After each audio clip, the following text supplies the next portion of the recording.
This is Pip Hare. She's taking part in this year's Vendée Globe race. I don't think there is another sporting event on the planet that asks so much of a human being. Pip's trying to beat the world record set 15 years ago by Dame Ellen MacArthur. The challenge is physically tough, both on the sailor and on the boat. But something that can be overlooked is the mental health strain of being completely alone at sea for weeks on end. It's why Pip's team is determined to keep a close eye on her well-being. Pip's boat is kitted out with every gadget you'd expect on a 21st century craft: autopilot, GPS, LED flares. But what sets it apart is that mental health tech is also part of the package.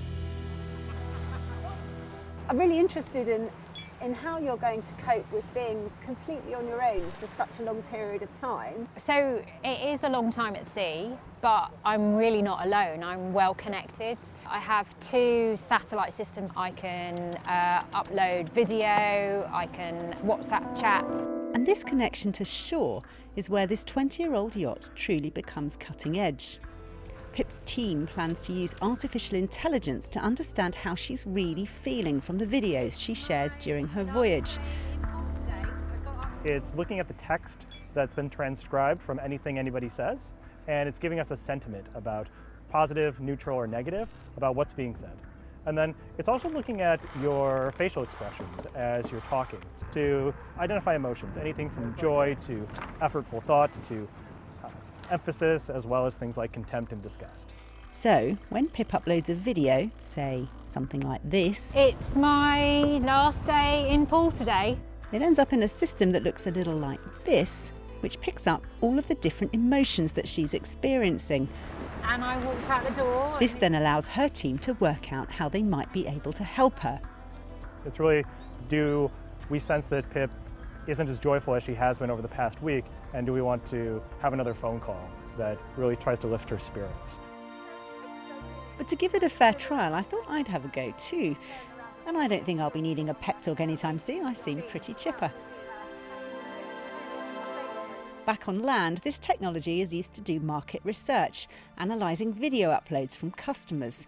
It basically replaces the focus group, and Medallia claims that lets companies monitor emotional responses to their products. But when it comes to this race, I'll be interested to see just how useful it is. The team is still limited in what support it can provide remotely. Looking after Pip's mental health includes helping her make good decisions, especially when she's tired. She plans to survive on just 30-minute bursts of sleep. It's not always easy to understand how well my cognitive function is how it might be impaired or how well it's functioning. So I'm working with a company called Apparito who specialise in monitoring rare health conditions for patient management, and they have written me an app that will help me assess my own cognitive ability while I'm out there. For me, if I'm about to make a big decision, maybe I might decide to have a bit of a sleep before I make the decision.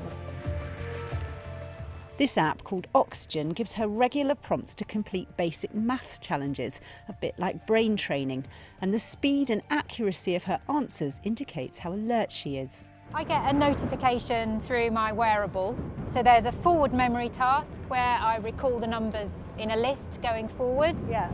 There's a backwards memory task, same again, just a little bit harder. Without the app, I would just do it through mental arithmetic tasks, but the app gives a bit of regularity to what I'm doing, and then we're also collecting the data so that we can learn from it when I get back. It's crazy to think that the next time I come back, I will have sailed around the world.